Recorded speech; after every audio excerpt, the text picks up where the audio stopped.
Hello, you're watching A News today from Baku. I'm Leila Masimova. Here are the top stories.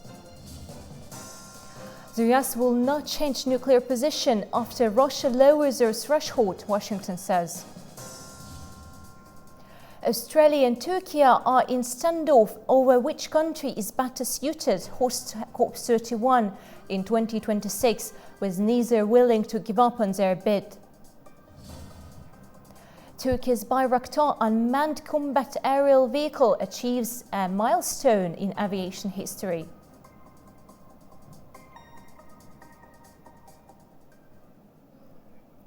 The United States sees no need to change its nuclear posture. It's according to the State Department after hearing Moscow's decision to lower the threshold for a nuclear strike. However, the US urged Russia to avoid engaging in irresponsible rhetoric. Despite the changes, Russia says it will do everything to avoid a nuclear war.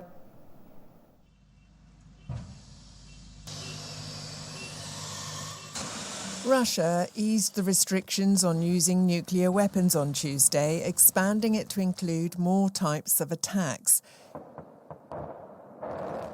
US State Department spokesperson Matthew Miller expressed significant concern over what he says are Russia's hybrid warfare tactics and emphasised that Washington remains in close communication with its European allies on the matter. We are incredibly concerned about hybrid warfare conducted by Russia both in Europe and around the world.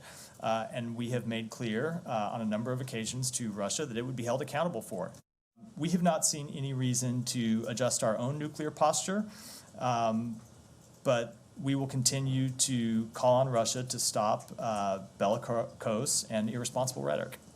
On the same day, Department of Defense Deputy Press Secretary Sabrina Singh stated that the recent changes to Russia's nuclear doctrine were unsurprising.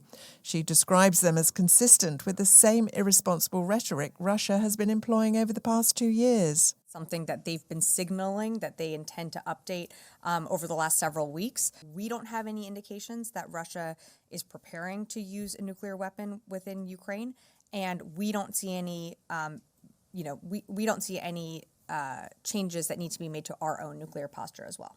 Russia chose to escalate this war by introducing DPRK forces into the battlefield and into the fight. So you're going to see us continue to support Ukraine with different presidential drawdown packages that are going to support its short-term and long-term needs. The European Foreign Policy Chief, Josep Borrell, criticised Russia for lowering the threshold for nuclear strikes. It is not the first time that they threaten with nuclear escalation, which is completely irresponsible. Russia has subscribed to the principle that a nuclear war cannot be won and so must never be fought. And any call for nuclear warfare is an irresponsibility.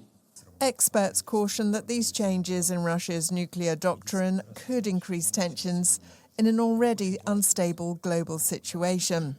According to Moscow, Ukraine hit a target deep inside Russia with US-made missiles on Tuesday. Ukraine's capital, Kyiv, marked 1,000 days of war by lighting candles and prayers. Residents honored the memory of those who have died as a result of Russia-Ukraine war. On the 1000th day of the Ukrainian-Russian war, people gathered at the Motherland Monument to light candles and pray for those who lost their lives. Valentina, whose several relatives were killed, prayed for them and Ukrainian soldiers as she placed the candle.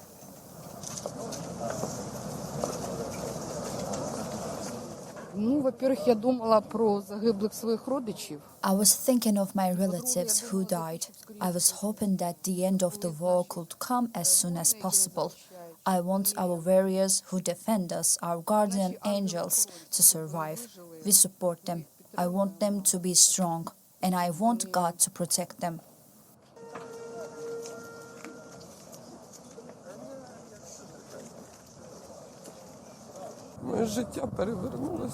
My life was turned upside down. There is no life for me. I only want victory and to return back home. I am grateful to all the men who are defending our country. I really hope for victory.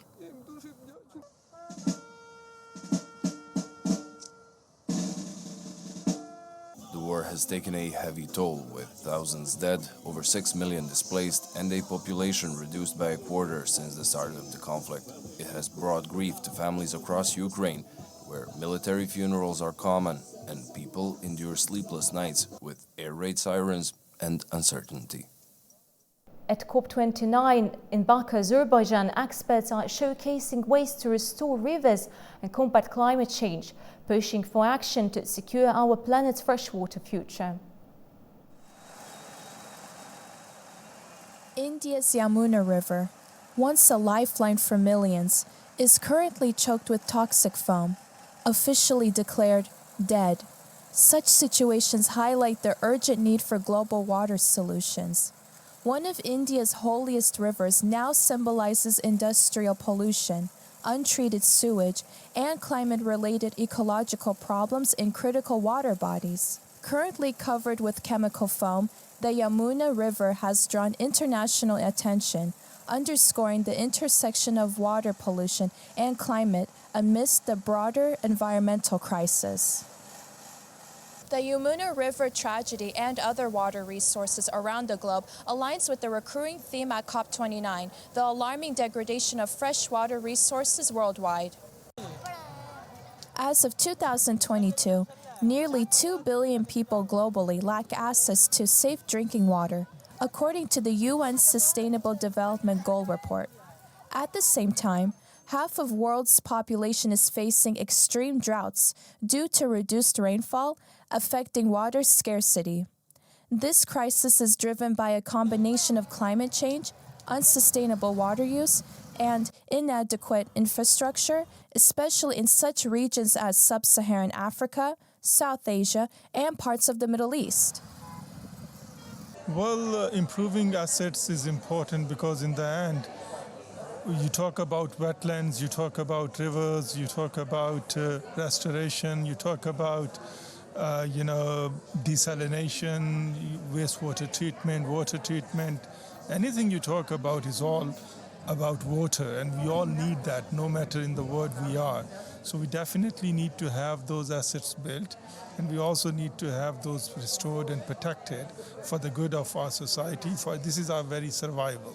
Water conservation is important because water is, we tend to think about water as only something we drink or we grow plants with, but water is a lot more than that. So water is also home for biodiversity. There's a whole ecosystem that is dependent on water. There are birds, animals, even not only those that live in the water, but also those who live around the water. So this is an important way to protecting water reserves, conserving water reserves, means also conserving ecosystem, means also helping ecosystem adapt to climate change, and also water has a potential to mitigate climate change as well. COP29 proposes integrated solutions to tackle water and climate crisis. It emphasizes the need for nature-based solutions, like restoring wetlands and forests, alongside the application of innovative water technologies, including desalination and wastewater recycling. It also highlights the importance of climate financing to support vulnerable nations and international cooperation in managing shared water resources more sustainably. The UN Climate Conference in Baku has taken a closer look at One Health approach, a concept that tackles the interconnected challenges of human, animal and environmental health. At a high-level roundtable, experts from global organizations emphasized the urgent need for collaboration to address climate change, food security and public health risks. The One Health approach was the topic of a roundtable at the continuation of United Nations Climate Conference in Baku. The concept treats problems of people, animals and the environment not separately, but as a whole. We are all connected. We cannot be separate. It's breaking the silos between those sectors. Climate change and its impact on environment have concrete tell signs and provide hard numbers, the World Health Organization says. It affects how we live our lives, the food we eat, the water we drink. In the European region, we have over 175,000 people that lose their lives just from heat waves. So that's pretty serious if you think about it. On air pollution, so that's poor air quality, we lose 500,000 lives every year. Food safety and human health were among the hot topics of the talks. It is important that we understand our farmers, our food producers. If they are affected by climate change, it means they cannot invest sufficiently in diversity of food, in having sufficient income. They cannot invest in protection of water, soil, and sustainable practices. The host country, Azerbaijan, introduced its own strategic plan for One Health at the event. And we're very proud to see here in Azerbaijan that this One Health approach has been adopted. It has been announced by the government during the COP, creating this incredible moment to put health and climate together. And that's really, really important because I think that's going to be a legacy of this COP to the world. The meeting also reflected the need for intersectoral cooperation in issues such as antimicrobial resistance, early detection of zoonotic diseases, and the need for a unified platform for information exchange. A news official media partner brings you live coverage from COP29 in Baku. Reporting directly from the summit, Guy Shawn and Orkan Amashov are here with the latest updates. Guy and Orkan, what's the latest on the ground? Layla, a very good afternoon to COP29. We're here, we've got an action-packed agenda, lots and lots of discussions going on all around us. Today is Tourism and Travel Day, so we're seeing lots of discussions going on, all focused on sustainable travel, logistics, as well as supply chain challenges.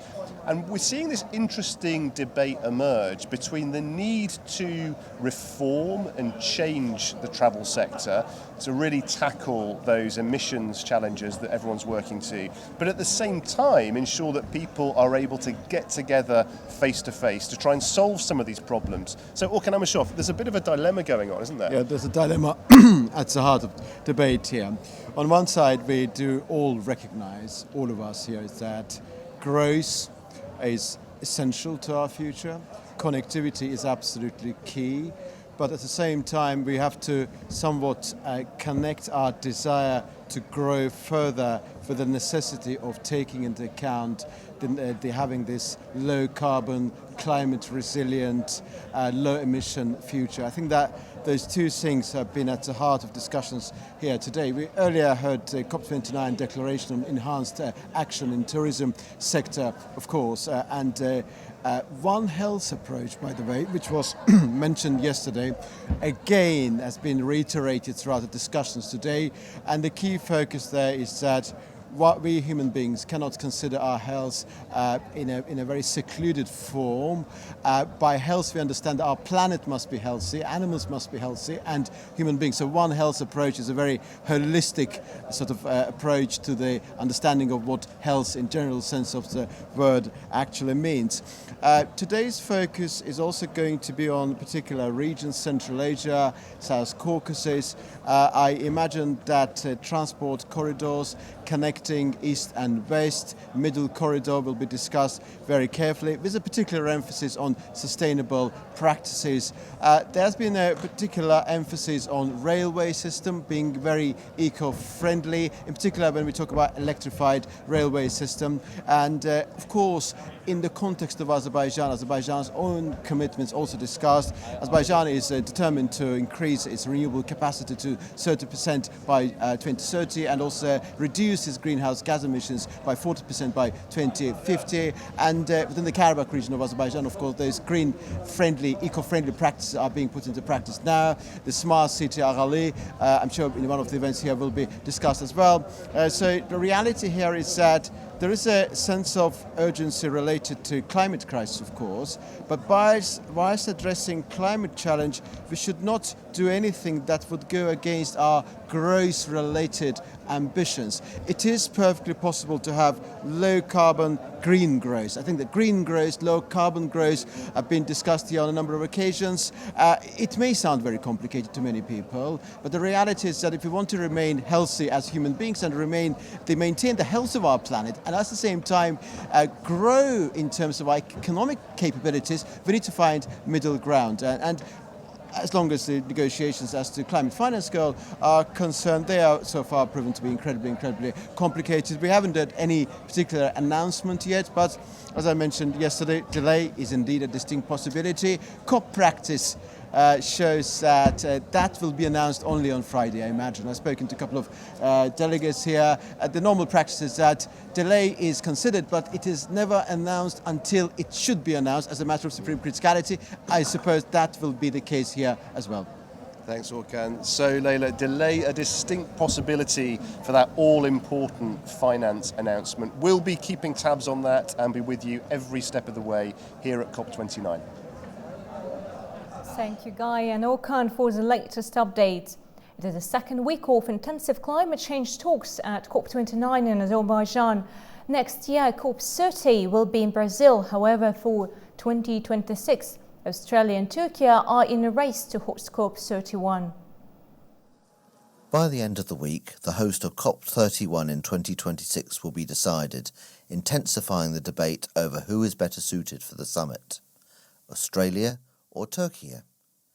Turkey offers a strategic advantage with its proximity to many countries, reducing travel when compared to Australia. That's according to Turkish Deputy Environment Minister Fatma Varank. Birçok ülkenin 3-4 saatlik uçuş mesafesinde bir kere. Yani First of all, Turkey is within a 2 to 3 hour flight distance from many countries.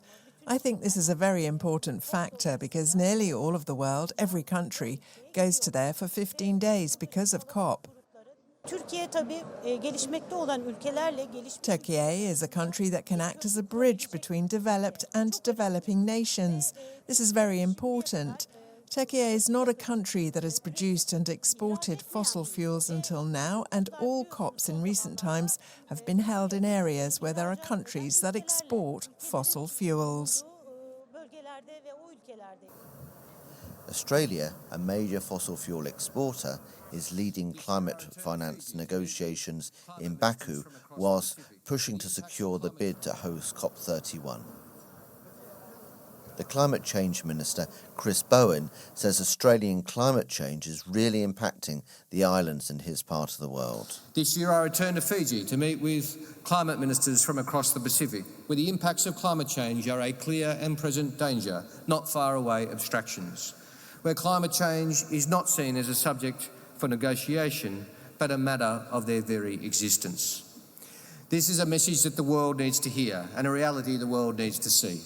That's why we're bidding to host COP31 in partnership with our Pacific family, and we're grateful for the strong support our bid has received so far. Germany, Canada and Britain have publicly backed Australia, whilst Pacific leaders support the bid on the condition that climate issues such as coastal erosion and rising seas are prioritised. The winning country needs unanimous support from the 28 nations involved in the annual summit. A symbol of progress in the Caspian region, the Gadodar solar power plant stands as a beacon of renewable energy innovation. Our correspondent Ali Sultanzadeh reports from the site. A step closer to green is a step away from red. Now behind me stands a symbol of innovation and sustainability, the Gadodar solar PV plant. This is the largest solar power facility in the Caspian region, and it was built at the cost of $262 million in foreign investments.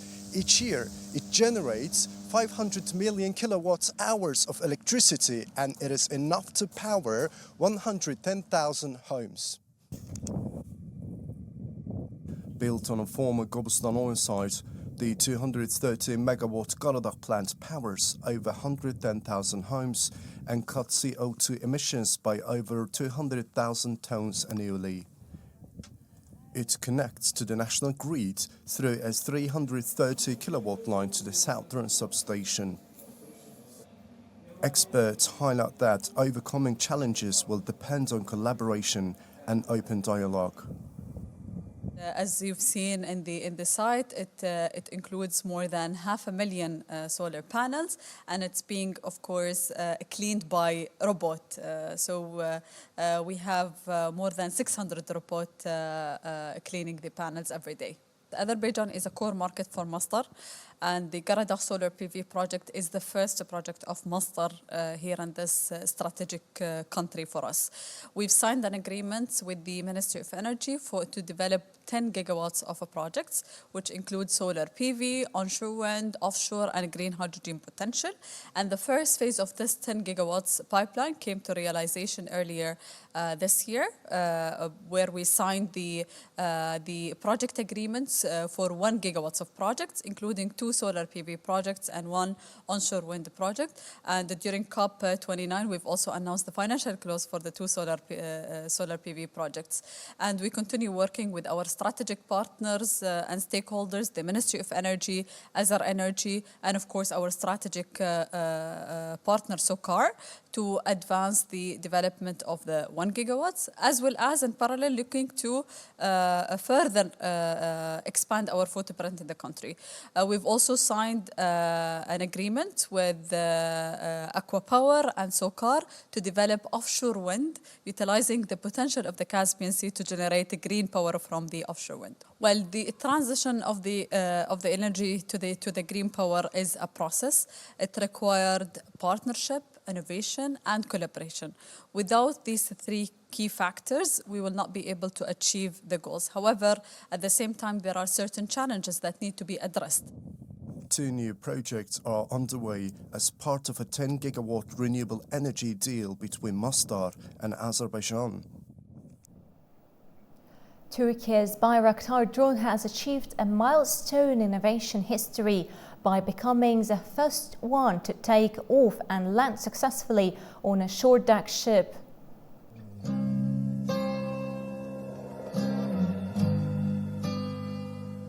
The milestone was reached when the TB3 operated from the short runway carrier TCG Anadolu. Baykar, developer of the Bayraktar TB3, announced this achievement and highlighted the role of Turkish engineers in developing such advanced technology.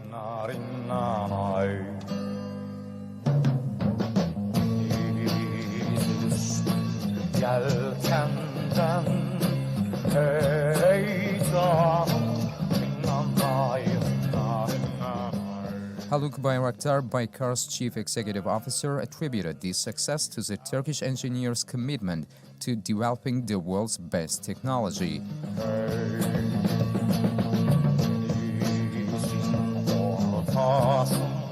The Turkish Defense Ministry celebrated the achievement, describing it as the fulfillment of an exciting wait and dreams.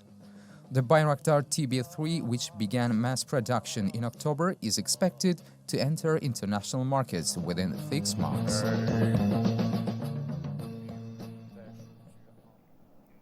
More people are visiting Turkey's famed ancient site of Göbekli Tepe, known as Zero Point of History. It hosted 50% more visitors during the 10 months of 2024 compared to the same period last year. That's according to the Turkish Culture and Tourism Deputy Minister Gökhan Yazgı. Turkish Culture and Tourism Deputy Minister Gökhan Yazgı emphasised that the famed ancient site of Göbekli Tepe in Şanlıurfa is one of Turkey's most important cultural tourism destinations. Highlighting the growing global interest in the historic site, he noted that the ministry carries out special promotional activities in relation to Göbekli Tepe every year.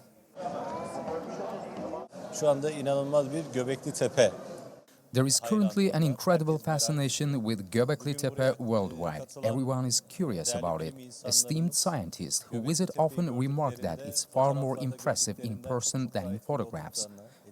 Many are so captivated by its atmosphere that they are reluctant to leave. These are truly unique emotions. Due to our promotional strategies, we attracted 600,000 visitors in the first 10 months of 2024, which is approximately a 50% increase compared to the same period last year. We expect this number to grow significantly in 2025. Ziyaret alanının yükselişini hep birlikte izleyeceğiz. Göbekli Tepe is considered one of the most important discoveries in the world. The history of civilization has changed thanks to its discovery. The world's eye is on this place right now, since its history predates the Egyptian pyramids by 7,500 years. According to a 2003 geomagnetic survey, the temple is 12,000 years old. The area was discovered by archaeologists from Istanbul and Chicago in 1963 and inscribed on the UNESCO World Heritage List in 2011. Well, that's all we have for this hour. Please do stay with us. You can also get latest news and headlines around the clock on our website, that is anews.tv. And thank you for watching.